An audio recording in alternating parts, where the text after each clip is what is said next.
Now, I would like to invite our keynote speaker, the former on-campus champion, Mohammad Khalid Shakir sir, lecturer, Department of CSE, Boys University. Please come to the stage and give us.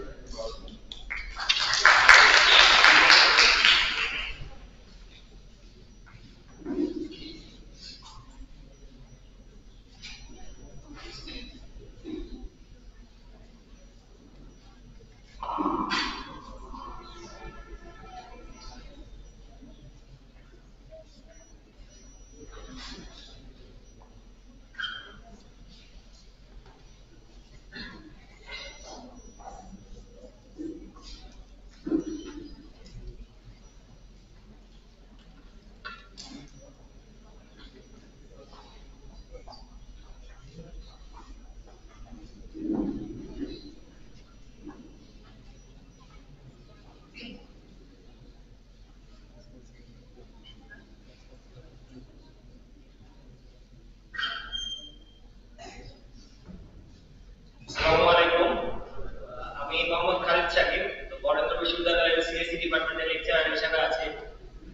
তো আজকে কিন্তু অনেকগুলো participant আছে, মানে এটাকে দেখে কিন্তু ভালো লাগছে। আমি কিন্তু ভাবছিলাম যে কিছু চেয়ার হয়তো ফাঁকা থাকবে, অনেকের ক্লাস আছে, হয়তো অনেকে আসবে না। আর যারা অর্গানাইজার আছে ওরাও কিন্তু একটা ভয় ছিল যে পার্টিসিপেন্ট এই ক্লাস টাইমে আসবে কিনা। এই যে তোমাদের মধ্যে যে একটা ইচ্ছা শক্তি যে আমরা একটা কম্পিটিশনে পার্টিসিপেট করব, ওটার জন্য একটা সেশন হচ্ছে, ওটাতে অ্যাটেন্ড করব। অনেকে হয়তো ক্লাসে বলে আসছে যে স্যার একটা সেমিনার আছে, একটু যাবো ওখানে। তো এই যে তোমাদের যে ইচ্ছা শক্তি, তো এটার জন্য আমরা একটা তালি দেই। ধন্যবাদ তোমাদের সবাইকে আমাদের এই প্রোগ্রামে আসার জন্য। ইতিমধ্যে হার প্রাইজ কি জিনিস, মানে এটা সম্পর্কে তো আমাদের ক্যাম্পাস ডিরেক্টর সাদারাও বললো। তো তোমাদের মধ্যে থেকে কেউ একজন বলো যে হার প্রাইজটা আসলে কি জিনিস। মানে কারণ হলো যে আমরা যখন একটা কম্পিটিশনে পার্টিসিপেট করব, তো ওই কম্পিটিশনের থিমটা কি বা কম্পিটিশনটা কিসের জন্য আয়োজন করা হচ্ছে, এইটা জানাটা কিন্তু খুবই গুরুত্বপূর্ণ। তো তোমাদের মধ্যে যে কোনো একজন বলো যে হার প্রাইজটা কি।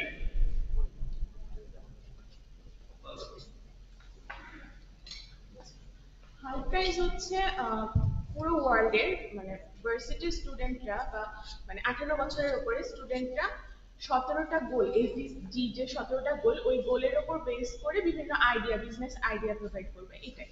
তো প্রাক্তন ইউএস প্রেসিডেন্ট জন ক্লিন্টন উনি প্রতিবার আইডিয়াটা মানে বিভিন্ন টার্গেট ফিক্সড করে দেয়। তো এবার আমাদের টার্গেটটা হচ্ছে আনলিমিটেড, তো আমরা 17টা গোল নিয়ে কাজ করতে পারবো। আচ্ছা, ধন্যবাদ। সুন্দর একটা তালিকা। এই হাল প্রাইজ কম্পিটিশনটা কিন্তু সেই 2009 সালের দিক থেকে হয়ে আসছে। তো এই 2009 সালে এটা শুরুটা কিভাবে হলো যে এই যে হার্ট, এইটা কিন্তু একটা ইউনিভার্সিটি বা কলেজের নাম। ওটার নাম হলো হার্ট ইন্টারন্যাশনাল বিজনেস স্কুল। মানে ইউএসএ তে বা অন্যান্য দেশে তোমরা দেখবা যে ওদের কিন্তু যারা বিবিএ স্টুডেন্ট আছে ওদের জন্য আলাদা একটা ইউনিভার্সিটি বা ওইটাকে ওরা স্কুল বলে, কলেজও বলে অনেক সময়, কিন্তু ওটা আসলে একটা ইউনিভার্সিটি। তো এই হার্ট ইন্টারন্যাশনাল বিজনেস স্কুলের একজন বা কয়েকজন স্টুডেন্ট মিলে তারাই কিন্তু এই চিন্তা করে যে আমরা একটা কম্পিটিশনের আয়োজন করি। তো তাদের মাধ্যমে কিন্তু 2009 সালে প্রথম এই কম্পিটিশনটা শুরু হয়। মানে ওরা তখন চিন্তা করছিল, তারপরে 2010 সাল থেকে কম্পিটিশনটা শুরু হয় মানে গ্লোবাল। তো এইটার সাথে কিন্তু বিশ্বের বিভিন্ন জ্ঞানীগুণী ব্যক্তিরা মানে কানেক্টেড আছেন, যেমন আমাদের ডক্টর ইউনূস তো অনেক আগে থেকে আছেন। তারপরে আমেরিকার যিনি আগে প্রেসিডেন্ট ছিল হিলারি ক্লিনটন নাকি জানো, এরকম অনেকেই কিন্তু এটার সাথে কানেক্টেড আছে। তো এই হার্ট প্রাইজটা হচ্ছে আমাদের আরেকটা বললো যে আমাদের স্টুডেন্টদের জন্য একটা নোবেল প্রাইজের মতো বিবেচনা করা হয়। তাহলে চিন্তা করো এটা কত সম্মানের একটা কম্পিটিশন। এটাতে আসলে আরো কি কি পাওয়া যায় এগুলো আমি একটু পরে বলছি। হার্ড প্রাইসটা হচ্ছে আমাদের বিভিন্ন প্রবলেম সলভ করার জন্য, মানে প্রবলেম আমাদের কিন্তু প্রবলেমের সলিউশন দিতে হবে। তো এই বিষয়ে আমরা পরে বলছি। তো এইটাই আমাদের ইয়ং জেনারেশনদেরকে মোটিভেট করার জন্য বা আমাদের যত ধরনের সমস্যা আছে এগুলো সলভ করার জন্য কিন্তু আমাদের হার্ড প্রাইস কম্পিটিশনটা অ্যারেঞ্জ করা হচ্ছে। তো এবার আসি যে এটা তো একটা স্টার্টআপ, মানে হার্ড প্রাইস যখন প্রথম দিকে শুরু হয় তখন কিন্তু এটা একটা বিজনেস আইডিয়া কম্পিটিশন টাইপের ছিল।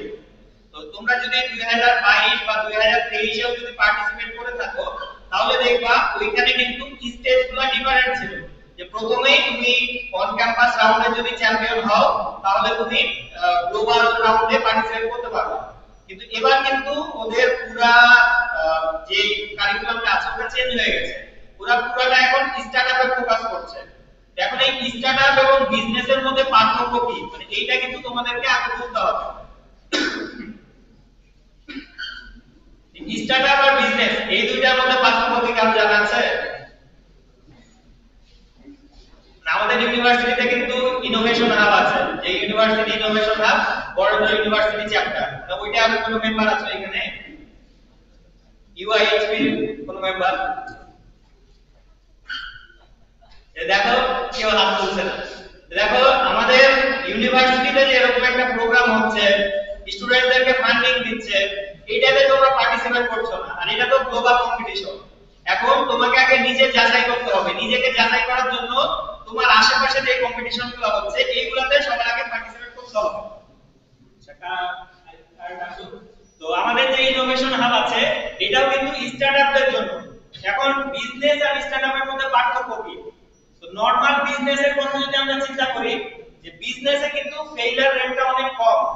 যে তুমি কিছু ইনভেস্টমেন্ট নিয়ে একটা ব্যবসা শুরু করলাম, তোমার পুরো মূলধন কিন্তু লস হওয়ার সম্ভাবনা কম। ধরো তুমি 10,000 টাকার প্রোডাক্ট কিনলা, হয়তো ওইটা যদি বিক্রি হতো তাহলে তোমার 2,000 টাকা লাভ হতো, তুমি 12,000 পাইতা।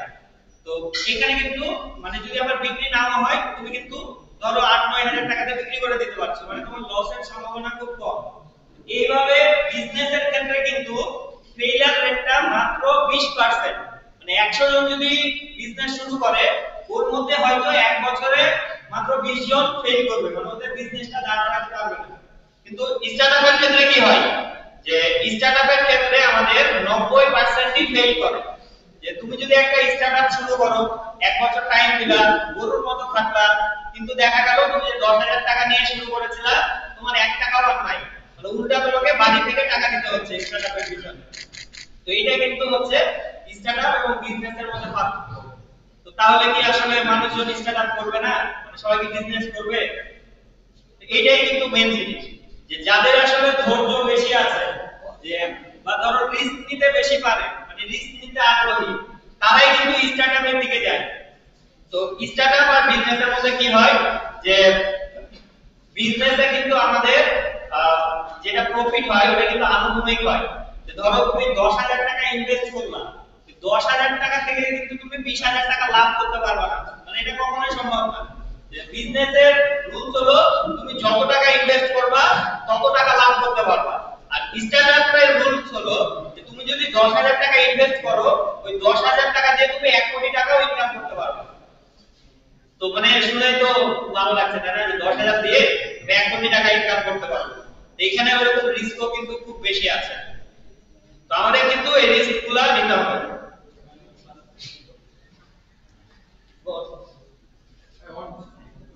আচ্ছা, তো এই জন্য আমাদের স্টার্টআপের যে গ্রোথটা হয় ওইটা কিন্তু হকি স্টিকে হয়, মানে বিজনেসের ক্ষেত্রে ধরো আনুভূমিকভাবে আমাদের গ্রোথটা হবে, যে আমাদের লাভ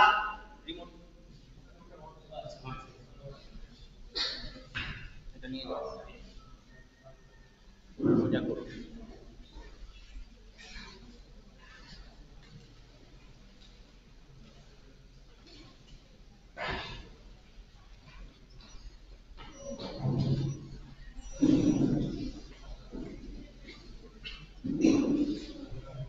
এই যে দেখো এই যে উপরে যেটা আছে এটা হলো একটা এস্টাবলিশড কোম্পানির মধ্যে কোম্পানির একটা গ্রাফ। মানে তুমি বিজনেস শুরু করলে, এখন তোমার কোম্পানি যে একেবারে খুবই স্বনামধন্য হবে এটা তো কথা না, বিজনেসটা তো লস হতে পারে। কিন্তু স্টার্টআপের ক্ষেত্রে যেটা হয়, স্টার্টআপের শুরুর দিকে কোনো লাভই থাকে না, মানে শুরুর দিকে সবাই লসের উপরেই থাকে। তো তারপরে যখন গ্রোথটা হয় একেবারে বিজনেসকে ছাড়িয়ে যায় এই গ্রোথটা। ওইজন্য দেখো এই জিনিসটা যেহেতু হকি স্টিকের মতো অনেকটা, যে একটা গেম আছে হকি স্টিক দিয়ে খেলে, তো ওইজন্য স্টার্টআপের গ্রোথটা কিন্তু ওইভাবে হয়। তো এখন সারা বিশ্বের যে অবস্থা, অর্থনৈতিক অবস্থা, এই অবস্থাটার সলিউশন নিয়ে আসা কিন্তু বিজনেস দিয়ে সম্ভব না। তো এই সলিউশনটা নিয়ে আসার জন্য কিন্তু আমাদের স্টার্টআপে এখন ফোকাস করা হচ্ছে। প্রত্যেকটা কোম্পানি বলো বা প্রত্যেকটা প্রতিষ্ঠান বলো বা ইউনিভার্সিটির কথা চিন্তা করো, সবাই কিন্তু চেষ্টা করে স্টার্টআপ গুলো এখন কিভাবে বাড়ানো যায়। যে বাংলাদেশের একটা স্টার্টআপের কথা চিন্তা করো, পাঠাও বাংলাদেশের একটা স্টার্টআপ। এখন ওরা কিভাবে স্টার্টআপ হলো? ওরা আসলে একটা প্রবলেম সলভ করলো। যে উবার তো আগে ছিল, উবার তো গ্লোবালি ছিলই, পাঠাওয়ের কি দরকার? এখন বাংলাদেশের সব মানুষের তো আর গাড়ি নাই, তো এই জিনিসটা সলভ করার জন্য কিন্তু পাঠাও যেটা নিয়ে আসলো, ওরা আসলে মোটরসাইকেল রাইড শেয়ার মানে নিয়ে আসলো। যে তুমি মোটরসাইকেল ধরো আমার কথাই চিন্তা করি যে আমি যখন বাসা থেকে বের হই, আমার ধরো অফিসে আসতে 5-6 মিনিট লেট হয়ে যায়। এখন যদি আমি লেট করে অফিসে আসি তাহলে কিন্তু আমার স্যালারি কেটে নেবে। তো এটাতে কি হচ্ছে, তখন আমার যদি একটু লেট হয় তখন আমার মাথায় থাকবে যে 100 টাকা বা 50 টাকা বেশি লাগুক, আমি যেন টাইম মতো অফিসে যেতে পারি। তো আমি যদি টাইম মতো আসতে পারি তাহলে আমার স্যালারিটা কাটবে না। তো এই যে একটা প্রবলেম, এইটাই কিন্তু পাঠাও সলভ করেছে। তুমি রিকশাতে আসতে হয়তো 20 মিনিট লাগছে, তুমি যদি মোটরসাইকেলে আসো তুমি 5 মিনিটে চলে আসতে পারছো। তো যার আসলে একটা মোটরসাইকেল আছে, এতে কিন্তু ও কিন্তু একটা বিজনেস করার সুযোগ পাচ্ছে। যে তোমার বাসাতে একটা মোটরসাইকেল পড়ে আছে, তো তুমি মোটরসাইকেল রাইড দিয়ে এক্সট্রা কিছু ইনকাম করতে পারছো।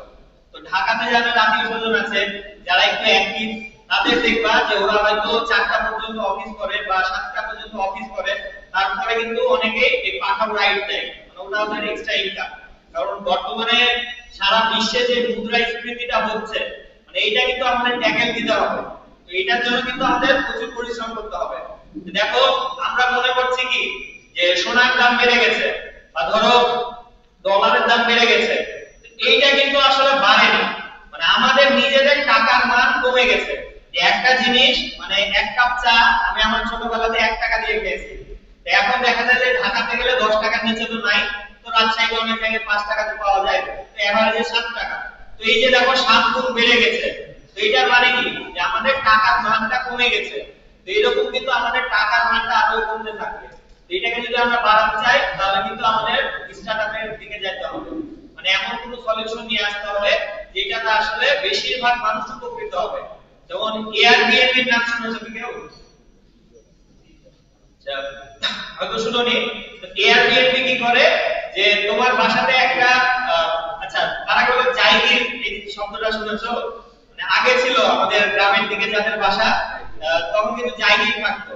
যে তোমার বাসাতে তোমাকে হয়তো প্রাইভেট করাবে বা ধরো তোমার বাসায় একটা রুম খালি আছে, ওইখানে একজন থাকলো। এখন কিন্তু আমাদের মধ্যে বিশ্বাসটা একটু কমে গেছে, ওই জন্য আমরা এই ধরনের জায়গির টাইপের লোক রাখি না। তো আমেরিকাতে কিন্তু এইটাকে ওরা সলিউশন হিসেবে নিয়েছে, যে আমরা যে জিনিসটাকে বাদ দিয়ে দিয়েছি, আমেরিকাতে মনে করো এটাকে ওরা সলিউশন হিসেবে নিয়েছে। যে আমেরিকাতে তুমি যদি যাও, তোমার এক রাত একটা হোটেলে থাকার জন্য 10,000-20,000 টাকা লাগবে। এটার প্রবলেমের সলিউশন হিসেবে ওরা নিয়ে আসছে এয়ারবিএনবি।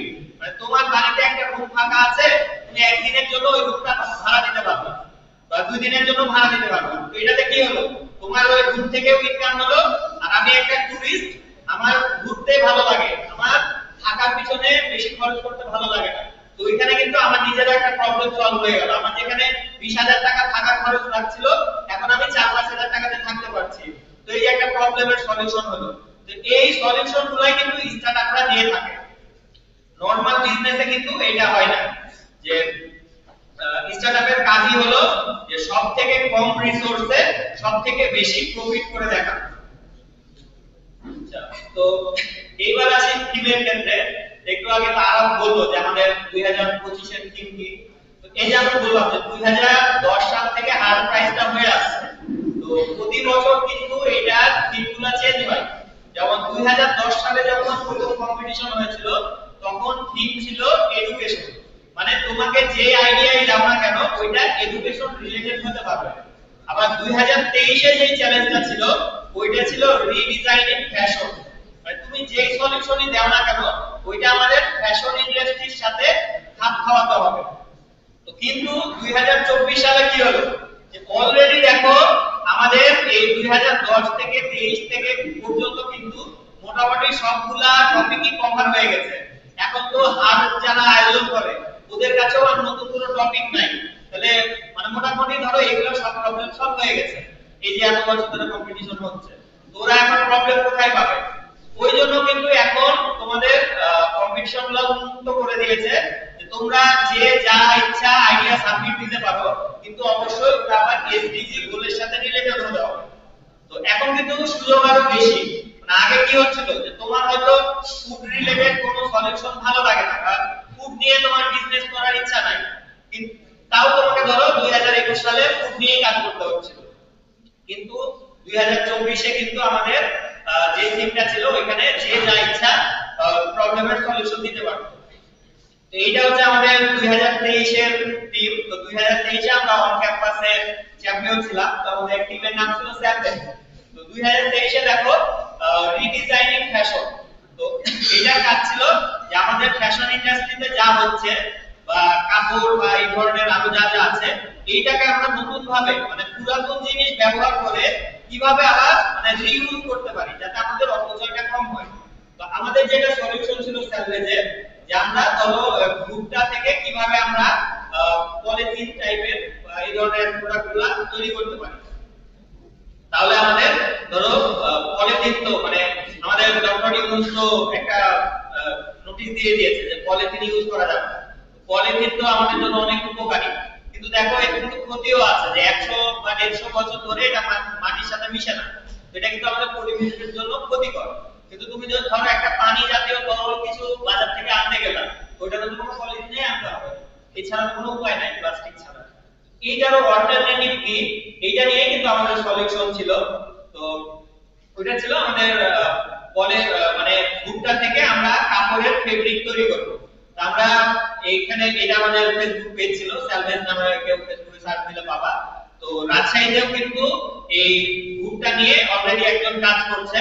তো উনার গোদাগাড়ির দিকে উনার একটা ফ্যাক্টরি আছে, যে উনি কি করে যে ভুট্টা থেকে যে একটা স্টার্চ হয় ভুট্টার সাদা অংশ থেকে, তো ওইটা দিয়ে উনি একটা পলিথিনের মতো একটা ব্যাগ তৈরি করেছেন, যেটা আসলে বায়োডিগ্রেডেবল, মানে মাটির নিচে ওটা সহজে মিশে যাবে, মানে পলিথিনের মতোই কাজ করবে কিন্তু মাটির সাথে মিশে যাবে। তো উনার সাথে আমরা একটা কোলাবোরেশন করেছিলাম। তো তারপরে আমরা গ্লোবাল রাউন্ডে পার্টিসিপেট করেছিলাম এবং আমরা নিউ ইয়র্ক সামিটে পার্টিসিপেটের সুযোগ পেয়েছিলাম। তো তোমাদের মধ্যে থেকেও যারা চ্যাম্পিয়ন হবা, রানার্স আপ হবা, তাদেরও কিন্তু একটা সুযোগ থাকবে গ্লোবাল কম্পিটিশনে পার্টিসিপেট করার, গ্লোবাল রাউন্ডে। তো নিউ ইয়র্কে কিন্তু আমরা অন সাইটেও যাইতে পারতাম, কিন্তু নিউ ইয়র্কে যাওয়া, এই যে বিমান ভাড়া, ভিসা প্রসেস করা, এগুলা তো অনেক টাকা পয়সার বিষয়। তো ভার্সিটি থেকে অবশ্যই দিত টাকা পয়সা লাগলে। তো আমরা কিন্তু ওই কম টাইমের মধ্যে এত কিছু আসলে ম্যানেজ করতে পারছিলাম না, কারণ আমাদের এক্সামও ছিল ওই সময়, আবার আমাদের পাসপোর্টও ছিল না। তো ওই জন্য আসলে আমাদের সম্ভব হয়নি, ওই জন্য আমরা ভার্চুয়ালি পার্টিসিপেট করেছিলাম। কিন্তু 2023 এ 2024 এ সম্ভবত, তো 2024 এ যারা উইনার হয়েছিল আমাদের অন ক্যাম্পাসে, ওরা কিন্তু আবার ইন্ডিয়াতে যে কম্পিটিশনটা হয় সম্ভবত মুম্বাইয়ে, ওইখানে যাওয়ার সুযোগ পেয়েছিল। তো ওদেরকে কিন্তু ইউনিভার্সিটি থেকে অলরেডি 1 লাখ টাকা বা 1.5 লাখ টাকা দিয়ে দিয়েছিল, মানে ইন্ডিয়াতে যে গিয়ে কম্পিটিশন করার জন্য। কিন্তু প্রবলেম কি হয়েছে যে ওই সময় আবার ভারতের লোকসভা নির্বাচন ছিল, ওই জন্য ওদের আসলে ভিসাটা পায়নি ওরা। তো যে কারণে ওরা আসলে অন সাইটে গিয়ে পার্টিসিপেট করতে পারেনি। তো এটা আসলে ওদের ব্যাড লাক। তো তোমরা যারা এবছর পার্টিসিপেট করছো, তোমার যদি কনফিডেন্স থাকে যে তুমি ভালো কিছু করবা, মানে পাসপোর্টটা আগে রেডি রাখবা, কারণ কম্পিটিশনের পরে আসলে বেশি টাইম পাওয়া যায় না। তো পাসপোর্টটা রেডি রাখবা, তারপরে তখন ইন্ডিয়াতে অথবা নিউ ইয়র্কের যে সামিটে, মানে এটা কিন্তু হাত থেকে সিলেক্ট করে দেয় যে কে আসলে কোন দেশের সামিটে যাবে। তো ওইখানে তখন ভিসা কাজগুলো আসলে দ্রুত শুরু করতে হবে। আর আমাদের ইউনিভার্সিটিতে তোমরা যদি অ্যাপ্লাই করো তাহলে ইনশাআল্লাহ ফান্ডিং নিয়ে কোনো প্রবলেম হবে না। মানে তোমরা যদি ছাত্রদের সাথে আগে থেকে যোগাযোগ করো, তাহলে মানে তোমাদের যাওয়া আসা থাকা খাওয়ার খরচ এগুলো আমাদের ভার্সিটি থেকেই বহন করবে। তো এইবার আমাদের যে থিমটা আছে, তো 2024 আর 25 সালের থিম কিন্তু একই, মানে এটা হচ্ছে আনলিমিটেড।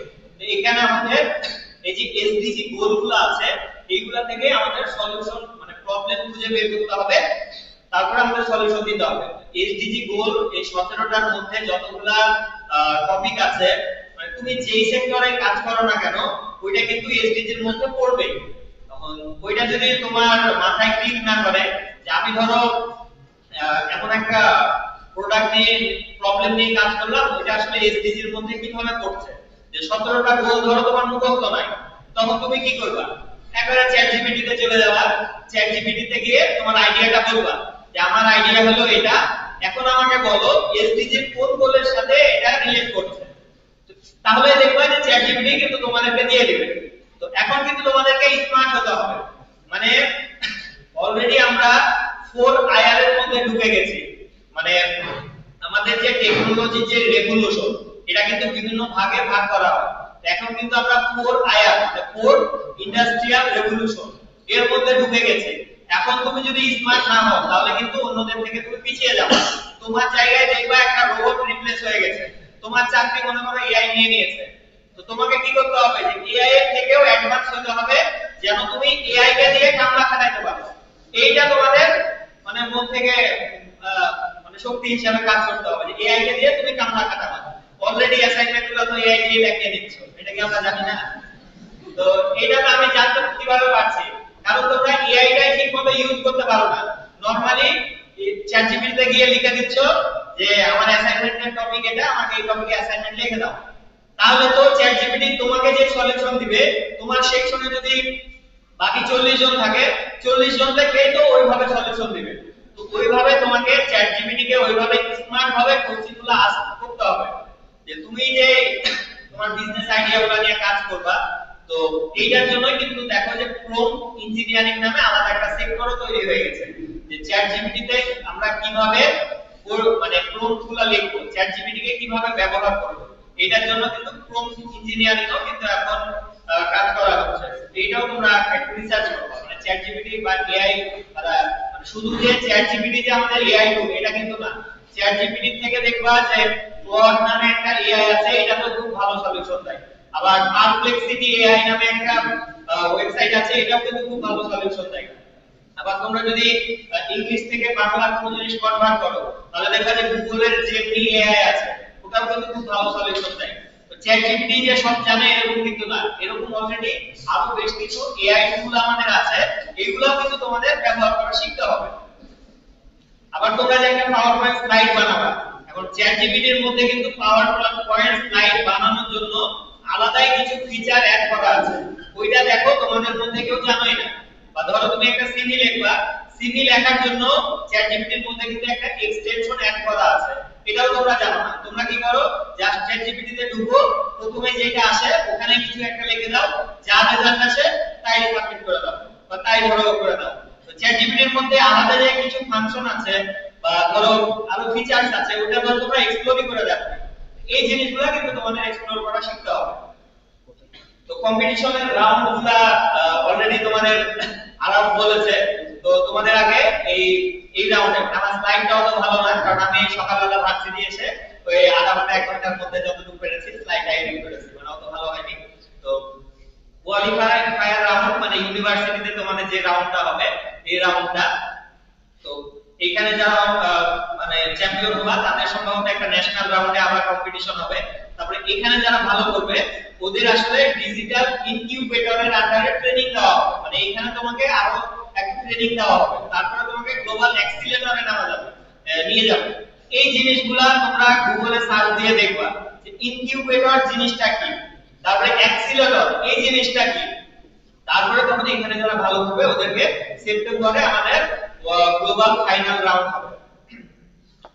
ইনকিউবেটর হচ্ছে মানে ডিম, একটা ডিমে মানে মুরগি যেভাবে ডিম থেকে বাচ্চা দেয় ওইটাই হচ্ছে ইনকিউবেটর। মানে তোমরা এই রাউন্ডে মানে প্রথমে যে কোয়ালিফায়ার রাউন্ডে যেটা দিবা এটা তোমরা আছো আইডিয়া স্টেজে, মানে তোমাদের কোনো প্রোটোটাইপ নাই, জাস্ট তোমাদের মাথায় একটা আইডিয়া আছে, মানে তোমরা কি প্রবলেমের সলিউশন দিবা ওই আইডিয়াটা তোমাদের মধ্যে আছে।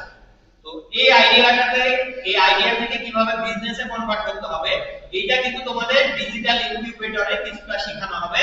তারপরে অ্যাক্সিলারেটরে ওইটাকে কিভাবে মার্কেটে লঞ্চ করা যায় ওইটা নিয়ে কাজ করতে হবে।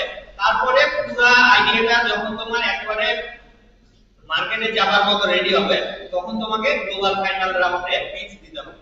তো এই জিনিসগুলো আমি তোমাকে দেখাচ্ছি, কিন্তু অলরেডি এইটার উপর 4 মাসের একটা ট্রেনিং কিন্তু আমাদের ইউনিভার্সিটিতে হয়ে গেছে। এই যে আমি ইউআইএইচপি এর কথা বললাম, ইউনিভার্সিটি ইনোভেশন হাব, এখানে কিন্তু এই জিনিসগুলো নিয়ে আমাদেরকে ট্রেনিং দেওয়া হয়। তো অলরেডি মানে এটা একটা ওয়ার্ল্ড ব্যাংকের প্রজেক্ট, আবার বাংলাদেশ সরকারও আছে। এইখানে আবার 50,000 টাকা করে কিন্তু দেওয়া হয়, যে তুমি একটা বিজনেস করবা, তোমার বিজনেসের জন্য 50,000 টাকা দেওয়া হবে। এটা অনেক ভালো সুযোগ না? দেখো তোমরা অনেকে জানোই না এটা সম্পর্কে।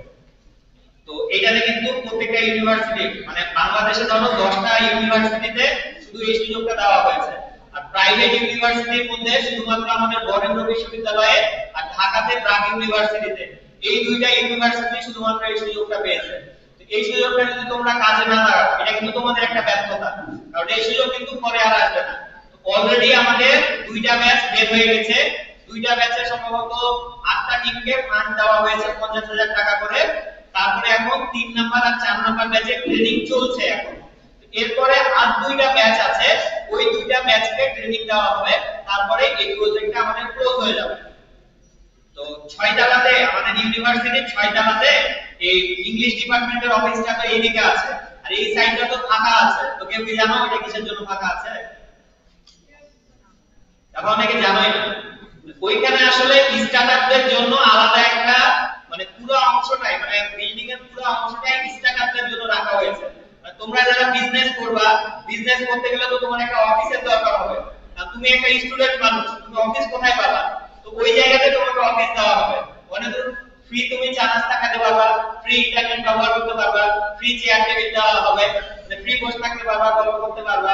মানে আলাদা একটা ভাবসাব, মানে তোমার মানে চিন্তা করে দাও কি একটা পশ টাইপের জিনিস। এইটা দেখো তোমরা জানোই না, তাহলে সুযোগগুলো কিভাবে নিবা?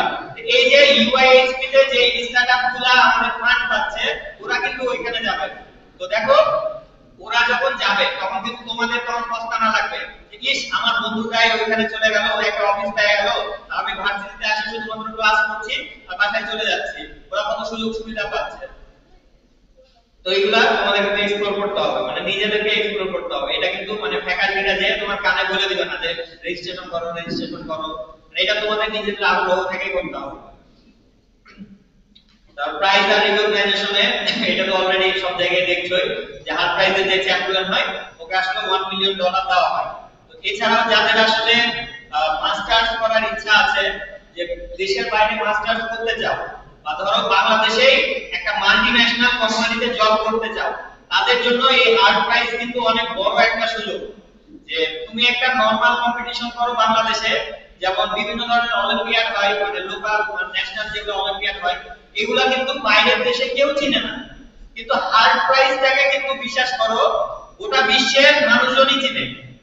তো তুমি যখন বিদেশে একটা মাস্টার্সের জন্য অ্যাপ্লাই করবা, তখন তোমার সিভিতে যদি হার্ড প্রাইজের লেখা থাকে যে তুমি হার্ড প্রাইজের অন ক্যাম্পাসে চ্যাম্পিয়ন হয়েছিল, এই জিনিসটা কিন্তু তোমার সিভিতে অনেক বড় একটা ইমপ্যাক্ট ফেলবে। তুমি হয়তো এখন বুঝতে পারছো না, কিন্তু যখন তুমি অ্যাপ্লাই করবা মাস্টার্সের জন্য, মাস্টার্সে কিন্তু শুধুমাত্র রেজাল্টের ভিত্তিতে কিছু হয় না, তো ওইখানে কিন্তু বেশ কিছু ক্যাটাগরি থাকে। যে মনে করো তোমার রেজাল্টের ভিত্তিতে 20% মার্ক, আবার তোমার এক্সট্রা কারিকুলার অ্যাক্টিভিটিজ এর উপরে 20% মার্ক, তারপরে তোমার আইএলটিএস বা ইংলিশের স্কিল কেমন এটার উপরে কিছু মার্ক। এই ধরনের মার্কগুলো কিন্তু ডিস্ট্রিবিউট করা থাকে। এইগুলা কিন্তু এই হার্ড প্রাইস যেহেতু সবাই চিনে, এই প্রিফারেন্সগুলো কিন্তু পাওয়া যায়। আবার ধরো তুমি বাংলাদেশেরই একটা কোম্পানিতে গেলা, তুমি বিকাশে ধরো জব করতে গেলা। এখন বিকাশে কি শুধু সিএসসি স্টুডেন্টরা জব করে নাকি বিবিএ স্টুডেন্টরা জব করে? একটা কোম্পানিতে কিন্তু সব ধরনের মানুষই থাকে। আর ধরো তুমি ইউনিলিভারে গেলা, বা ধরো ব্যাংকিং সেক্টরে বা অন্যান্য জায়গায় গেলা, তো এইগুলাতে দেখবা যে যারা আসলে এইগুলাতে জব করছে তারা বেশিরভাগই কিন্তু হার্ড প্রাইসের সাথে রিলেটেড। এই যে আরাম যে স্লাইডটা দেখালো ওইখানে কিন্তু দেখবা যে অলরেডি কত লাখ অ্যালামনাই আছে হার্ড প্রাইসে। তো তোমার সিভিতে যখন তোমার এইচআর যখন মানে কোম্পানিতে আমরা যখন জবের ইন্টারভিউ দিতে যাই, তখন আমাদের কিন্তু সিভিটা আগে দিয়ে দেখে এইচআর। আচ্ছা, তো এইচআর আমাদের সিভিটা দেখে। তো এইচআর আসলে কোন ডিপার্টমেন্টের? এইচআর কিন্তু আমাদের ওই বিবিএ ডিপার্টমেন্ট থেকে আসে। তো বিবিএ ডিপার্টমেন্টে যারা থাকে ওদের মধ্যে বেশিরভাগই কিন্তু হার্ডের সাথে রিলেটেড দেখবা। তো তারা যদি তোমার সিভিতে দেখে যে তুমি হার্ডের সাথে কানেক্টেড, তখন কিন্তু তোমার প্রতি ওনাদের একটা সফট কর্নার কাজ করবে। এই ছেলেটা তাহলে কম্পিটিশন করে, ওর অনেক নলেজ আছে। বা মিডিয়া এক্সপোজার হিসেবে তোমার নাম বা তোমার জিনিসগুলো নিউজ পেপারে যখন দেওয়া হবে, তখন তোমারও কিন্তু একটা পার্সোনাল ব্র্যান্ডিং হয়ে যাবে। তো এই জিনিসগুলাই কিন্তু তোমার কম্পিটিশনে মোটিভেশন হিসেবে কাজ করবে। মানে তুমি যখন একটা কম্পিটিশনে পার্টিসিপেট করছো, তখন কিসের জন্য তুমি ওই কম্পিটিশনে পার্টিসিপেট করবা, এই জিনিসটা যদি তোমার মনের মধ্যে না কাজ করে, তাহলে কিন্তু তুমি ওখানে ভালো কিছু করতে পারবে না। যে একটা ভার্সিটিতে কম্পিটিশন হচ্ছে, যাই এখানে পার্টিসিপেট করে আসি, এরকম যদি তোমার মানসিকতা থাকে, তুমি কিন্তু ভালো করতে পারবে না। তোমার একটা মোটিভেশন থাকতে হবে যে তুমি কিসের জন্য এই কম্পিটিশনে পার্টিসিপেট করবা। এই জিনিসগুলাই তোমাকে আগে অ্যানালাইসিস করতে হবে যে ওই কম্পিটিশনটা কি সম্পর্কে এবং কিসের জন্য তুমি পার্টিসিপেট করবা। এবার আসি সবথেকে গুরুত্বপূর্ণ যে জিনিসটা, যে টিম বিল্ডিং। যে তুমি যেই কাজে যাও না কেন, তুমি তোমার একটা টিম কিন্তু লাগবে। যে টিমের পূর্ণরূপ কি কেউ জানা আছে? মানে পূর্ণরূপ না, যে ধরো অনেক সময় বলা হয় যে TEAM, মানে এটা পূর্ণরূপ কারো জানা আছে? না থাকলে আমি বলি যে টিম মানে হলো যে টুগেদার এভরিওয়ান অ্যাচিভ মোর। মানে একসাথে যখন আমরা কিছু করি তখন আমরা আরো বেশি অ্যাচিভ করতে পারি। তো তুমি যখন একটা টিম করবা অবশ্যই, আচ্ছা টিম করার উপরে আরেকটা স্লাইড আছে, ওটা আরেকদিন তোমাদের বলবো। তো টিম করার ক্ষেত্রে অবশ্যই ডাইভার্স স্কিল লাগবে। যে তুমি সিএসসি ডিপার্টমেন্টে পড়ো, তোমার সব টিমমেটই সিএসসি ডিপার্টমেন্ট থেকে, মানে সব টিমমেট সিএসসি থেকে নিয়ে টিম করবা। বা তুমি বিবিএ ডিপার্টমেন্টে পড়ো, সব টিমমেট তোমার বিবিএ থেকে নিয়ে টিমমেট করলা। এই ক্ষেত্রে কিন্তু তুমি মানে একাডেমিক যেগুলো টিম আছে ওইগুলোতে ভালো করতে পারবা, কিন্তু বিজনেসের ক্ষেত্রে তুমি কিন্তু বাস্তবে এটাতে ভালো করতে পারবা না। কারণ বিজনেস করতে আসলে বা স্টার্টআপ করতে আসলে অনেক ধরনের চ্যালেঞ্জ লাগে। যে তুমি সিএসসি থেকে আছো, তুমি আসলে টেকনিক্যাল সলিউশনগুলো ভালো দিতে পারবা। বা ধরো যে আসলে বিবিএ তে আছে, ওই আসলে বিজনেস রিলেটেড সলিউশনগুলো ভালো দিতে পারবে। বা যে ধরো লতে আছে, ও আসলে লিগ্যাল সলিউশনগুলো দিতে পারবে ভালো মতো। কারণ তুমি যখন একটা স্টার্টআপ করবা, অবশ্যই তোমাকে অনেক লিগ্যাল ইস্যু ফেস করতে হবে। যে তোমার এখানে কোনো কপিরাইট ক্লেম হচ্ছে কিনা, বা তুমি কারো কপি করেছো কিনা, বা ধরো তুমি ট্রেড লাইসেন্স দিবা। এই ধরনের প্রত্যেকটা ডিপার্টমেন্টই কিন্তু প্রত্যেকটা ডিপার্টমেন্টের সাথে রিলেটেড। এই জন্য তোমাদের টিমগুলো অবশ্যই ডাইভার্স হতে হবে। আর এখানে কিন্তু জাজমেন্ট, মানে প্রত্যেকটা কম্পিটিশনে দেখবা যে কিছু জাজমেন্টের ক্রাইটেরিয়া থাকে। এই ক্রাইটেরিয়া কিন্তু আমরা অনেকে করি না, যে এই কম্পিটিশনে গেলে কোন কোন বিষয়ের উপরে ভিত্তি করে আমার মার্কিংটা হয়। তো এইখানে কিন্তু হার্ড প্রাইসে কিন্তু ডাইভার্সিটিটাও অনেক ম্যাটার করে। যে তুমি একটা প্রবলেমের সলিউশন দিচ্ছ, এখানে তোমার টিমটা আসলে তুমি ওইভাবে বিল্ড করলা না, এখানে ডাইভার্সিটিতে কিন্তু তুমি কম মার্ক পাবা। মানে তুমি তোমার নিজের ডিপার্টমেন্টের মধ্যে যদি টিম করো, তোমার মার্ক কিন্তু মনে করো একটু কমে যাবে। কারণ আমি বুঝাই নিব যে তুমি আসলে এমনি কম্পিটিশনে পার্টিসিপেট করার জন্য আসছো, তোমার মধ্যে আসলে ওই ইন্টারপ্রেনার হওয়ার মানসিকতাটা নাই। ওই জন্য আসলে তোমাকে সিরিয়াস ভাবে মানে টিম মেম্বারগুলো সিলেক্ট করতে হবে। এখন টিম মেম্বার সিলেক্ট করার ক্ষেত্রেও দুইটা জিনিস অবশ্যই খেয়াল রাখতে হবে, যে তোমার টিমমেটের মধ্যে অ্যাবিলিটি আছে কিনা আর কমিটমেন্ট আছে কিনা। এই দুইটা জিনিস যদি না থাকে তাহলে কিন্তু ওই টিম আসলে কোনোদিনও ভালো কিছু করতে পারবে না। অ্যাবিলিটি কি জিনিস? যে তুমি ধরো তোমার টিমমেটকে একটা জিনিস দিলা, ওই কি আসলেই করতে পারবে? যে ধরো তোমার একটা ধরো নন সিএসসি ব্যাকগ্রাউন্ডের বন্ধুকে তুমি একটা সিএসসি রিলেটেড প্রবলেম সলভ করতে দিলা, ও কিন্তু আসলে ওই প্রবলেমটা সলভ করতে পারবে না। এইটা হচ্ছে অ্যাবিলিটি। আর কমিটমেন্ট কি? যে ওই ধরো পারবে না, তাও তোমাকে বলছে যে হ্যাঁ বন্ধু, তোমাকে কম্পিটিশনের আগের রাতে কমপ্লিট করে দিয়ে দেব, কোনো টেনশন করিও না। তো এই যে কমিটমেন্ট, ওই যদি না পারে কাজটা, তাহলে কিন্তু কম্পিটিশনের দিন তুমি একটা ঘাটলার মধ্যে পড়বা। এই জন্য কমিটমেন্ট আর অ্যাবিলিটি এই দুইটা জিনিস অবশ্যই থাকতে হবে। কারণ যদি অ্যাবিলিটি থাকে কমিটমেন্ট না থাকে, যেমন অনেকেই আছে ধরো ওর স্কিল প্রচুর কিন্তু প্রচুর পরিমাণে অলস, মানে ওকে যদি একটা কাজ করতে বলো, ও বলবে যে হ্যাঁ আমি কাজটা করে দেব, কিন্তু দেখবা যে কাজটা করবে না।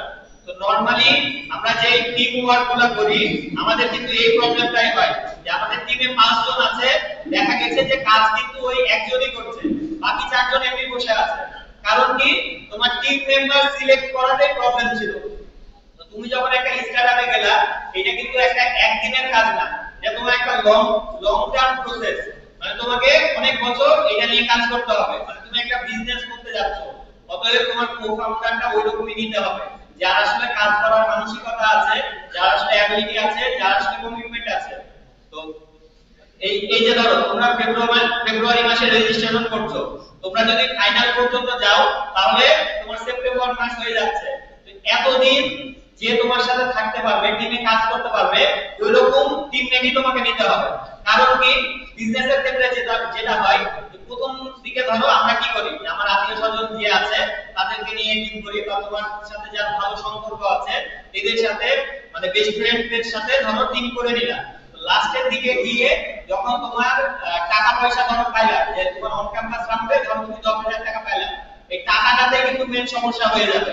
ধরো অন ক্যাম্পাস রাউন্ডে তোমাদের মনের মধ্যে একটা ফাটল চলে আসবে, যে তোমার তখন মনে হবে আমি বেশি কাজ করেছি, আমি 10,000 টাকার মধ্যে 8,000 টাকা নেব, তুমি কম কাজ করেছো, তুমি 2,000 টাকা নেবা। এইগুলা নিয়ে দেখবা যে একটা ইস্যু ক্রিয়েট হবে, যে টাকা পয়সাতে কিন্তু সব সময় সমস্যা তৈরি হয়। আর এটা যেহেতু একটা বিজনেস কম্পিটিশন, এখানে কিন্তু এই ধরনের প্রবলেমগুলো বেশি হবে। ওই জন্য তোমাকে এই জিনিসগুলো আগে ক্লিয়ার করে নিতে হবে।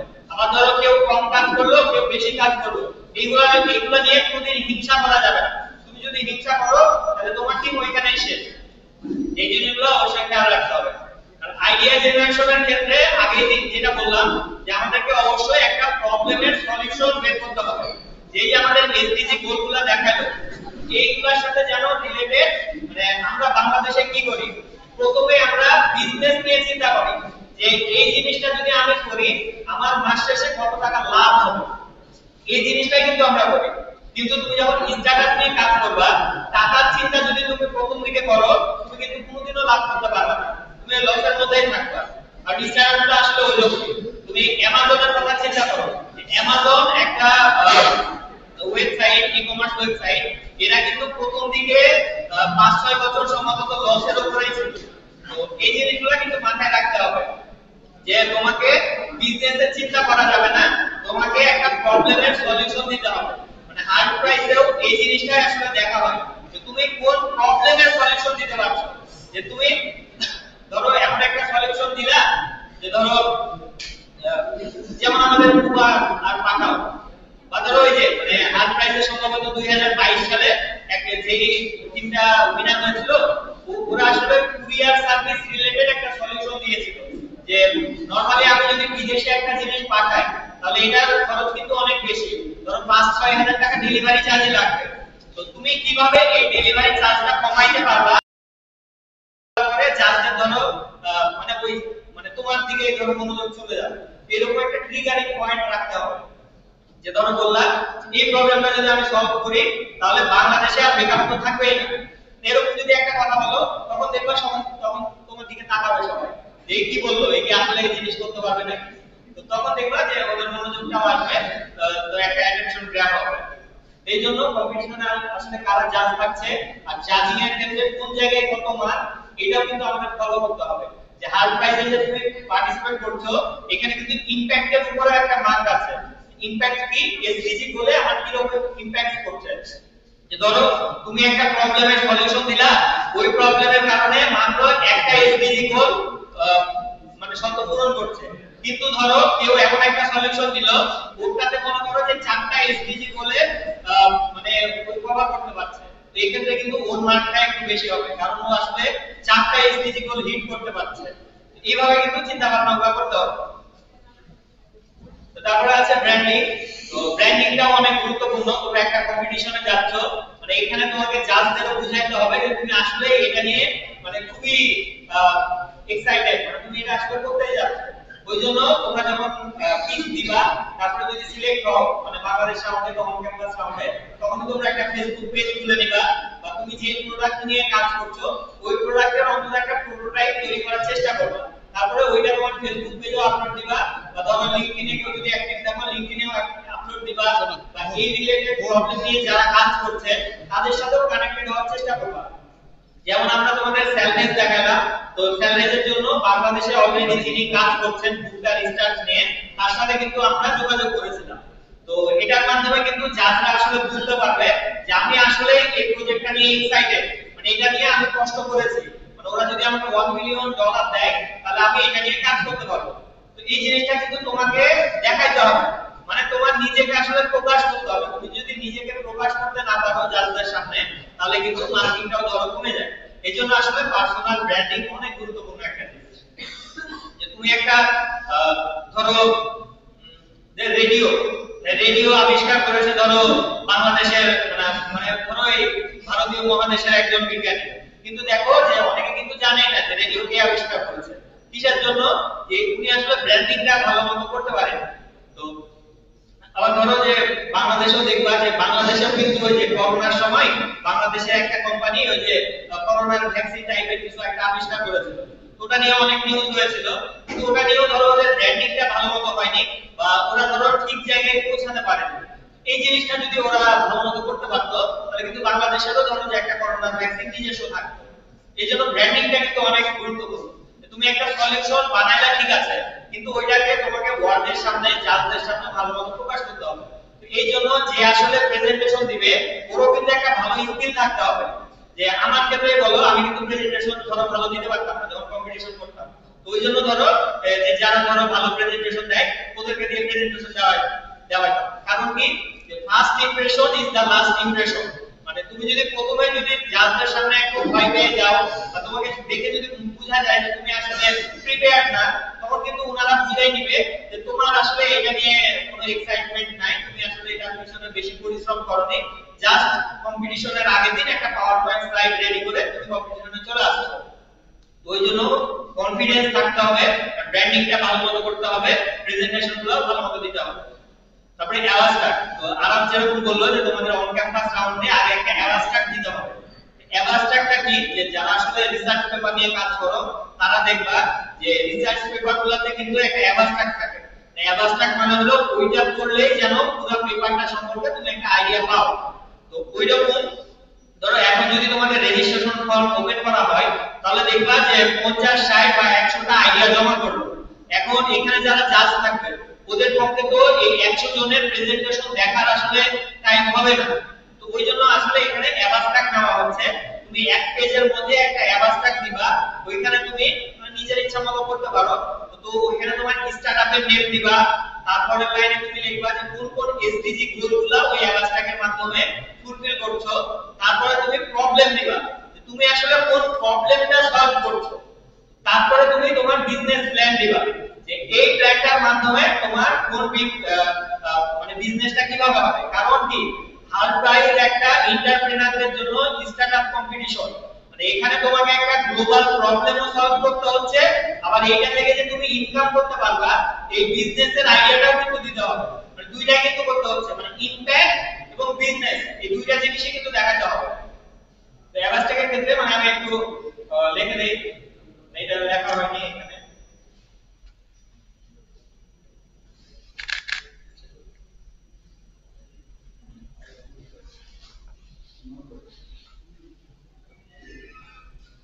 নোটপ্যাডে লিখে আমাকে কোনটা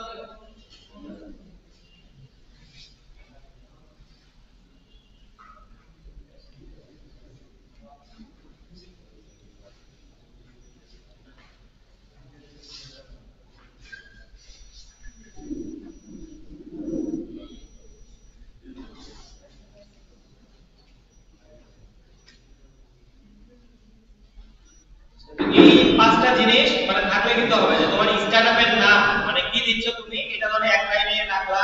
তারপরে কোন কোন এসডিজি গোলগুলো তোমার ওই প্রবলেমের মাধ্যমে সলভ হচ্ছে, যে তুমি যে ধরো প্রভার্টি তুমি দূর করবা বা পানির যে সমস্যা হচ্ছে ওটা তুমি দূর করবা, তো ওইটা আসলে এসডিজি গোলের কত নাম্বার গোল ওইগুলো তুমি ধরো এখানে লিখে দিলা। তারপরে তুমি প্রবলেমটা লিখবা, যে কোন প্রবলেমটা তুমি সলভ করছো, মানে ওইটা আসলে কিসের জন্য গুরুত্বপূর্ণ। ধরো রাজশাহীর পানিতে প্রচুর পরিমাণে আর্সেনিক, যে আমি যদি গোসল করি তাহলে আমার মাথা চুল উঠে যাচ্ছে, এটা তো শুধু আমার প্রবলেম না, আমার উঠেছে তোমারও উঠছে, মানে গোটা রাজশাহীতে যতজন আছে সবারই উঠছে, এটা তো একটা প্রবলেম। তো এই প্রবলেমটারই সলিউশন মনোভাব তুমি দিবা। তো প্রবলেম দিলা, তারপরে ধরো এখানে সলিউশনও লিখে দিতে পারবে। এই প্রবলেমের জন্য তুমি সলিউশন হিসেবে কি নিয়ে আসলা, যে তুমি মনে করো যে এমন একটা চুম্বক আবিষ্কার করলা বা ধরো এমন একটা ট্যাবলেট আবিষ্কার করলা যেটা তুমি তোমার গোসলের পানিতে দিলে আর্সেনিক গুলা চুম্বকের মতো ওইটাতে লেগে যাবে, তারপরে তুমি এটা ফেলে দিলে পানিটা একেবারে বিশুদ্ধ হয়ে যাবে, ওটা দিয়ে গোসল করলে ধরো যে তোমার আর কোনো চুল উঠবে না, কিছু হবে না। তো এই যে একটা করলা, তো এটা দিয়ে তুমি বিজনেস কিভাবে করবা, এটা তুমি মার্কেটিংটা কিভাবে করবা, মানে এখান থেকে তোমার লাভ কিভাবে আসবে এইটা। আর এই যে তোমার ইমপ্যাক্ট, মানে এই যে তুমি একটা প্রবলেম করলা, আচ্ছা সলিউশন অথবা ইমপ্যাক্ট আলাদা দিতে পারো অথবা একসাথে দিতে পারো, মানে যার যেভাবে ইচ্ছা। এইটা যে বললা আসলে এটা ইমপ্যাক্ট কি আসলো, এই যে ইমপ্যাক্ট হলো এই যে রাজশাহীর মানুষের যে চুল উঠে যাচ্ছে এটাতে আমাদের আর চুল উঠবে না, এইরকম। তো এই ধরনের কম্পিটিশনের ক্ষেত্রে তোমার কিন্তু ফিজিবিলিটিটাও টেস্ট করতে হবে, যে তুমি এমন একটা প্রবলেম দিলা যেটার সলিউশন আসলে বাস্তবে কোনোদিন সম্ভব না। যে ধরো যে ঢাকাতে খুবই ট্রাফিক জ্যাম হচ্ছে, তুমি একটা মানে ধরো বিমান আবিষ্কার করলা, বিমানটা সাইকেলের মতো চলবে, তুমি উঠেই ধরো ঢাকাতে বিমানে করে চলাচল করতে পারো, মানে আকাশ দিয়ে চলবে এরকম একটা সাইকেল আবিষ্কার করবা, তোমার কোম্পানি এটা করবা। এটা কিন্তু এখনো বাস্তবসম্মত না। এই জন্য তোমাকে ফিজিবিলিটি টেস্টটাও করতে হবে, যে তুমি যে আইডিয়াটা দিচ্ছ ওইটা আসলে বাস্তবেই সম্ভব কিনা। মানে কাল্পনিক কিছু দিয়ে কিন্তু বিজনেস হবে না, মানে তোমাকে কিন্তু ওই জন্য বিজনেস প্ল্যানটাও দেখাতে বলছে যে তুমি আসলে করতে পারবে কিনা। তারপরে তো পিচ ডেক, তো পিচ ডেকটাও তোমাদের প্রথমে যদি অ্যাবস্ট্রাক্ট গ্রাউন্ডে যদি তোমরা সিলেক্ট হও, তারপরে সম্ভবত তোমাদের একটা পিচ ডেক হবে। পিচ ডেকের জন্য একটা স্লাইড আছে, আমি আর বেশিক্ষণ টাইম নেব না, 5 মিনিটে শেষ করে দিচ্ছি। তো আচ্ছা, তো এইটা আমাদের ইউআইএসপি এর একটা স্লাইড, এই যে তোমাদেরকে বললাম ইউনিভার্সিটি ইনোভেশন হাব। এইখানে কিন্তু এই জিনিসগুলো আমাদের সবই শেখানো হয়, যে কিভাবে পিচ দিতে হবে, কিভাবে প্রবলেম খুঁজতে হবে, কিভাবে কাস্টমারের সাথে কথা বলতে হবে। যে তুমি ধরো একটা প্রবলেমের সলিউশন করলা, তোমার মনে হচ্ছে এটার জন্য তুমি প্রচুর পরিমাণে কাস্টমার পাবা, কিন্তু তুমি যখন মার্কেটে যাবা তখন কিন্তু দেখবা যে আসলে তোমার কাস্টমার নাই। এগুলোর জন্য কিন্তু কাস্টমারের কাছ থেকেও আগে ফিডব্যাক নিতে হয়, ধরো প্রোডাক্টের কি কি ফিচার থাকবে এটারও রিভিউ নিতে হয়। এরকম অনেকগুলো কাজ আছে, এগুলো তোমাদের এখন অত ভাবার দরকার নাই, তোমরা জাস্ট তোমাদের আইডিয়াতে ফোকাস করো। কারণ ফেব্রুয়ারির মধ্যে যেই কম্পিটিশনটা হচ্ছে এটা জাস্ট আইডিয়া স্টেজের কম্পিটিশন, যে তুমি তোমার আইডিয়াটা কি, তুমি একটা প্রবলেমের সলিউশন করছো, তোমার বিজনেস আইডিয়াটা কি, এটাতে ইমপ্যাক্ট গুলো কি কি আসবে এগুলো। আমি যে স্লাইডটা এখন দেখাচ্ছি 5 মিনিটে দেখে শেষ করে দিচ্ছি। এটা হচ্ছে এয়ারবিএনবি এর একটা স্লাইড। এয়ারবিএনবি তো বললাম যে আমেরিকাতে আসলে থাকার জায়গার খুবই সমস্যা, ওইজন্য ওরা বাড়ি ভাড়া দেয়। তো ওদের একটা পিচ ডেক, তো ওরা যখন ওদের ইনভেস্টরের কাছে গেছিল প্রথম পিচ ডেক ওদের এটাই ছিল। তো প্রথমে ধরো এয়ারবিএনবি কি জিনিস ওটার একটা ইন্ট্রোডাকশন দিয়েছিল, তারপরে ধরো এখানে কিছু বলেছিল যে এটাতে আসলে কি কি কাজ হবে, যে বুক রুম, লোকাল মানে হোটেল, এইগুলো আমরা বলেছিল যে এটাতে আসলে কি প্রবলেম সলিউশন করবে। তবে প্রাইসটা কেমন হতে পারে, যে নরমালি হোটেলে গেলে তোমার ধরো $100-150 লাগে, কিন্তু তুমি যদি এয়ারবিএনবি তে যদি থাকো তোমার $20-30 তোমার পার হয়ে যাচ্ছে। এখানে ধরো একটা কম্পারিজন করা, মানে এটা ছিল প্রবলেম, মানে ওরা আগে প্রবলেমটা বলতো যে আমেরিকাতে আসলে আবাসনের ক্ষেত্রে বা হোটেলের ক্ষেত্রে কি ধরনের প্রবলেম হচ্ছে। তারপরে তখন ওরা সলিউশনটা দেখালো যে এইটা যদি আমরা এয়ারবিএনবি যদি নিয়ে আসি তাহলে এটাতে আমাদের টাকা সেভ হবে এবং আমাদের কালচারটাও শেয়ার হবে।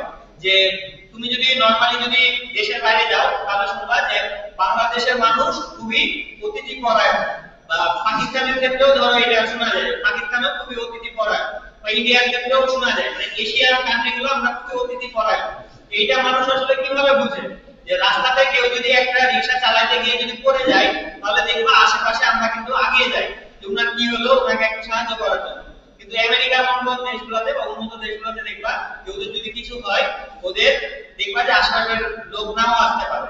কারণ কি, ওরা আসলে নিজের কাজ নিয়ে এত ব্যস্ত যে ওদের আসলে দেখা টাইম নেই। বাংলাদেশেও কিন্তু এই কালচারটা চলে আসছে দিকে, কিন্তু আমাদের কিন্তু এটা করা যাবে না, নিজস্ব কালচারটাকে বজায় রাখতে হবে। তো এই যে শেয়ার কালচার, মানে তুমি যখন এয়ারবিএনবিতে একটা মানুষের বাসায় থাকবা তো উনাদের আমেরিকান কালচারটাও তুমি বুঝতে পারবে, মানে কালচারটাও শেয়ার করা হচ্ছে। তারপর ধরো মার্কেট ভ্যালিডেশন, তো মার্কেট ভ্যালিডেশনটা কেমন, যে ধরো তুমি একটা বাচ্চাদের ধরো ডাইপারের কথা চিন্তা করলাম, বাচ্চাদের ডাইপার একটা প্রোডাক্ট, এখন এই প্রোডাক্টের কাস্টমার কতজন, এখন তোমাকে তাহলে কতগুলা বাচ্চা আছে বাংলাদেশে এটা ধরো চিন্তা করতে হবে। ধরো যে বাংলাদেশে 1 কোটি বাচ্চা আছে, মানে 1 কোটি বাচ্চার মধ্যে সবাই কি ডাইপার কিনা সামর্থ্য আছে? সামর্থ্য তো নাই। তাহলে কতজন তোমার ডাইপারটা কিনবে? তো মনে করো 2 লাখের সামর্থ্য আছে, তাহলে ধরো 2 লাখ হলো তোমার কাস্টমার। তুমি যখন বিজনেস শুরু করবা তখন কিন্তু সবাই তোমার কাস্টমার না, মানে ওই 2 লাখ মানুষই কিন্তু তোমার প্রোডাক্ট আসলে নেবে না। এখন কতজন তোমার প্রোডাক্ট আসলে নিবে এটাই তোমাকে মার্কেট ভ্যালিডেশনে দেখাতে হবে। আবার ধরো এখানে কনজিউমারকে, ধরো তুমি বাচ্চা ডাইপার বানাচ্ছো, এখন ওই ডাইপারটা কি বাচ্চা সুপার শপে গিয়ে কিনবে নাকি ওর বাবা মা কিনবে? অবশ্যই ওর বাবা মা কিনবে। এইখানে দেখো কনজিউমার কিন্তু বাচ্চার বাবা মা। এখন মার্কেটিংটাও যখন করবা বাচ্চার বাবা মা যাতে অ্যাট্রাক্টেড হয় ওই ভিত্তিতে তোমাকে ওই মার্কেটিংটা করতে হবে। আবার ধরো এই আচ্ছা মার্কেট সাইজ মানে এইটাই মানে মার্কেট সাইজে যেটা বললাম যে তুমি এই ধরো এটা টার্গেট করছো, তোমার টার্গেট হলো রাজশাহী শহরের যতগুলা গার্ডিয়ান আছে তাদের বাচ্চার কাছে ডাইপার বিক্রি করা, কিন্তু মানে একেবারে বড় টার্গেট হলো যে গোটা বাংলাদেশের কাছে তুমি বিক্রি করবা। তো তোমাকে কিন্তু শুরুটা করতে হবে রাজশাহী থেকে, তারপরে তুমি ঢাকাতে যাবা, তারপর অন্যান্য বিভাগে যাবা, তারপরে ধরো দেশের বাইরে যাবা, এরকম একটা প্ল্যান রাখতে হবে তোমাকে। তারপরে প্রোডাক্ট মানে এখানে তোমার ড্রাইভারে আসলে কি ধরনের মানে সুযোগ সুবিধা আছে মানে যেটা অন্য কোম্পানিটাতে নাই, তো এইখানে কিন্তু এই জিনিসটাও দেখতে হবে তুমি আসলে নতুন কি ফিচার দিচ্ছ বা কি প্রবলেমের সলিউশন করছো। অলরেডি কম্পিটিটর কিন্তু অনেকেই আছে, যেমন বললাম যে উবার কিন্তু অলরেডি ছিল সারা দেশে পরিচিত, তাহলে পাঠাবের কিসের জন্য দরকার হবে যে বাংলাদেশের মানুষের আসলে গাড়ি নাই কিন্তু মোটরসাইকেল বেশি আছে। এইটাই কিন্তু তোমার প্রোডাক্ট আর ফিচার যে সলিউশন থাকতে পারে ঠিকই, কিন্তু ওইটা আসলে তুমি নিজের কাস্টমারের জন্য কিভাবে মডিফাই করে নেবা এটা তোমাকে চিন্তা করতে হবে। তারপরে ধরো বিজনেস মডেল যে এইটা থেকে তুমি ইনকামটা কিভাবে করবা, যে এই পাঠাও আসলে কিভাবে ইনকাম করছে। যে ধরো ইউটিউবে একটা ভিডিও দেখেছিলাম যে একটা নেহেরির দোকান, তো ওই লোকটা আসলে নেহেরি সবথেকে কম দামে বিক্রি করে। ধরো নেহেরি এক প্লেট নেহেরির দাম হলো অন্যান্য দোকানে 100 টাকা, কিন্তু উনি ধরো 70 টাকাতে বিক্রি করে। তো উনার আসলে কোনো কম্পিটিটর আসলে কেউ আসলে দিতে পারে না। অন্যান্য দোকানদাররা কেউ যদি 80 করেও বিক্রি করে তাও ধরো যে লস হয়। তো ওই লোকটা ইন্টারভিউতে বলল যে আমি নেহেরি 70 টাকাতে দিচ্ছি ঠিক আছে, কিন্তু আমার বিজনেস মডেল হলো আমি পানি বিক্রি করে লাভ করি। তো কিভাবে তাহলে ওটা হচ্ছে, উনি নেহেরিতে কোনো লাভ করে না, কিন্তু তুমি যদি একটা হোটেলে খেতে যাও তোমাকে পানিটা কিন্তু কিনে খেতে হচ্ছে। তো নরমালি আমরা দোকানে যে পানির বোতলগুলো কিনে খাই ওটার দাম হলো 20 টাকা, কিন্তু ওইটার পাইকারি দাম কিন্তু পড়ে 12 টাকা বা 11 টাকা। তো ওই লোকের চিন্তা দেখো যে তুমি এক একটা বোতলে 8 টাকা 9 টাকা করে লাভ করছো। এখন নেহেরি যদি ধরো আবার তুমি নেহেরি খাচ্ছ, নেহেরিটা যদি ভালো হয় তাহলে তো তুমি রুটিও নিচ্ছ, তাহলে উনি কিন্তু রুটিতে আবার কি লাভ করছে। তো মানুষ কিন্তু আমাদের সাইকোলজিটাকে ধরো উনি হিট করছে, তুমি ওনার দোকানে যাচ্ছ যে নেহেরির দাম কম এটা দেখে, কিন্তু উনি কিন্তু লাভ করছে রুটি বিক্রি করে আর পানি বিক্রি করে। এটাই কিন্তু বিজনেস মডেল, এটাই তোমাকে চিন্তা করতে হবে যে তোমার লাভটা আসলে কোন দিক থেকে আসবে, মানুষ আসলে কি দেখছে আর তুমি আসলে প্রফিটটা কোন দিক দিয়ে জেনারেট করছো, এটা কিন্তু তোমাকে বিজনেস মডেলে খেয়াল করতে হবে। তারপরে অ্যাডাপশন স্ট্র্যাটেজি, যে অ্যাডাপশনটা মানে তুমি যে মার্কেটে যে তোমার মানে এইগুলো আসলে পরের জিনিসটাও আমি শেষ করে দিচ্ছি দ্রুত। যে তুমি ধরো নরমালি আইফোন 15 যদি এখন রিলিজ হয় তাহলে আইফোন 15 প্রথম কাস্টমার কারা হবে বলো? তুমি ধরো অ্যান্ড্রয়েড ইউজার, তুমি আইফোন 15 সরাসরি কিনতে যাবা? অ্যান্ড্রয়েড মানে আইফোন 15 এর প্রথম ইউজার হবে যারা আসলে আইফোন 14 ব্যবহার করে। তো এইটাই হলো যে তোমার সবার আগে কাস্টমার কারা হবে, এইটা বোঝা কিন্তু অনেক গুরুত্বপূর্ণ। যে ধরো তুমি পাঠাও নিয়ে আসলা বাংলাদেশে, তোমার এইটা প্রথম কাস্টমার কে হবে, যে আসলে যারা আসলে যাতায়াত করতে হয় দ্রুত সময়। তো এই লোকগুলোকে কিন্তু তোমাকে খুঁজে বের করতে হবে। ধরো তুমি একটা কলম বানাইলা, এই কলমটা নিয়ে যদি তুমি সাহেব বাজারের মোড়ে দাঁড়িয়ে থাকো এই কলমটা কিন্তু কেউ কিনবে না, কারণ ওইখানে সবাই ব্যস্ত। কিন্তু কলমটা যদি তুমি বরেন্দ্র বিশ্ববিদ্যালয়ের গেটে নিয়ে এসে বিক্রি করো, অথবা ধরো আমাদের অফিসে ধরো কথা বলে দিলা যে আমরা আপনাদের স্টুডেন্টদের জন্য 5 টাকা কলম 3 টাকাতে দেব, তো তখন দেখবা যে ওনার বিক্রিটাও কিন্তু বেশি হবে। এইরকম এয়ারবিএনবিও কিন্তু এই কাজই করেছিল, যে আমেরিকাতে বিভিন্ন যে প্রোগ্রামগুলো হয় যেগুলোতে আসলে টুরিস্টরা আসে ওই জায়গাতে ওদের মার্কেটিংটা করতে গেছিল। তো ওইখানে করলে কি হবে যে ওই ধরনের উৎসবে তুমি যদি মার্কেটিং করতে যাও তাহলে দেখবে ওইখানে বিভিন্ন ধরনের বা বিভিন্ন দেশের লোকজন আছে, তোমার প্রোডাক্টের মার্কেটিংটা একটু বেশি হবে। ওনারা দেখা যাচ্ছে নিজেদের দেশে গিয়েও তখন ওই জিনিসটা নিয়ে আলোচনা করবে। তো এই জিনিসগুলো কিন্তু চিন্তা ভাবনা করতে হবে। তোমার কম্পিটিটর কে কে আছে এগুলো ভালোমতো অ্যানালাইসিস করতে হবে। নরমালি যেটা হয় আমরা গুগলে সার্চ করে যে বিজনেস আইডিয়া দেই ওটাই সাবমিট করে দেই, কিন্তু এটা যে অল্টারনেটিভ যে অলরেডি মার্কেটে সলিউশন আছে বা কম্পিটিটর আছে এটাই কিন্তু আমরা অ্যানালাইসিস করি না, এটাও কিন্তু আমাদের অ্যানালাইসিস করতে হবে। তারপরে তুমি যে প্রোডাক্টটা নিয়ে আসছো এটা কিসের জন্য আসলে ফিজিবল এটাও কিন্তু তোমাকে দেখতে হবে, যে তোমার প্রোডাক্ট আসলে মানুষ কিসের জন্য নেবে। মানে তোমারটা নিলে অ্যাডভান্টেজ আসলে কি হবে। তারপরে তো টিম, মানে টিমের কথা তো আগে বললাম যে টিমটা অবশ্যই আগে গুরুত্বপূর্ণ, যে তোমার টিমমেটদের যদি স্কিল থাকে তাহলে তুমি ওই ভিত্তিতে টিমটা জেনারেট করবা। তারপরে পাবলিসিটি কিভাবে করবা, অনলাইন প্রেজেন্স, ব্র্যান্ডিং এগুলো করতে হবে। তারপরে কাস্টমারের ফিডব্যাক গুলো মানুষকে দেখাইতে হবে। আমরা যখন অনলাইনে যখন ফেসবুক পেজগুলোতে কোনো প্রোডাক্ট কিনি তখন আমরা কি করি, কমেন্টগুলো চেক করি এই প্রোডাক্টটা আগে কে কিনেছে, ওরা আসলে কি ফিডব্যাক দিয়েছে। বা তারা যে যখন একটা প্রোডাক্ট আমরা কিনতে যাই তখন আমরা দেখি যে রিভিউগুলো, যে যারা আসলে কিনেছে ওরা আসলে এটাতে কত রেটিং দিয়েছে। তো এই রিভিউগুলো কিন্তু দেখাতে হবে।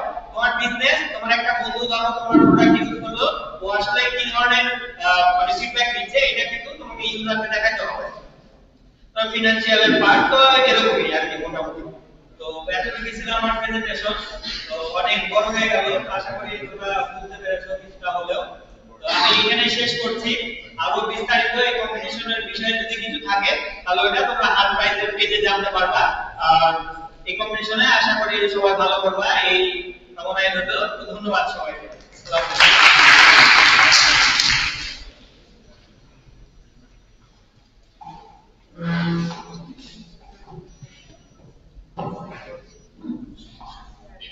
Thank you, Mr. Sir, for your valuable information and guidance.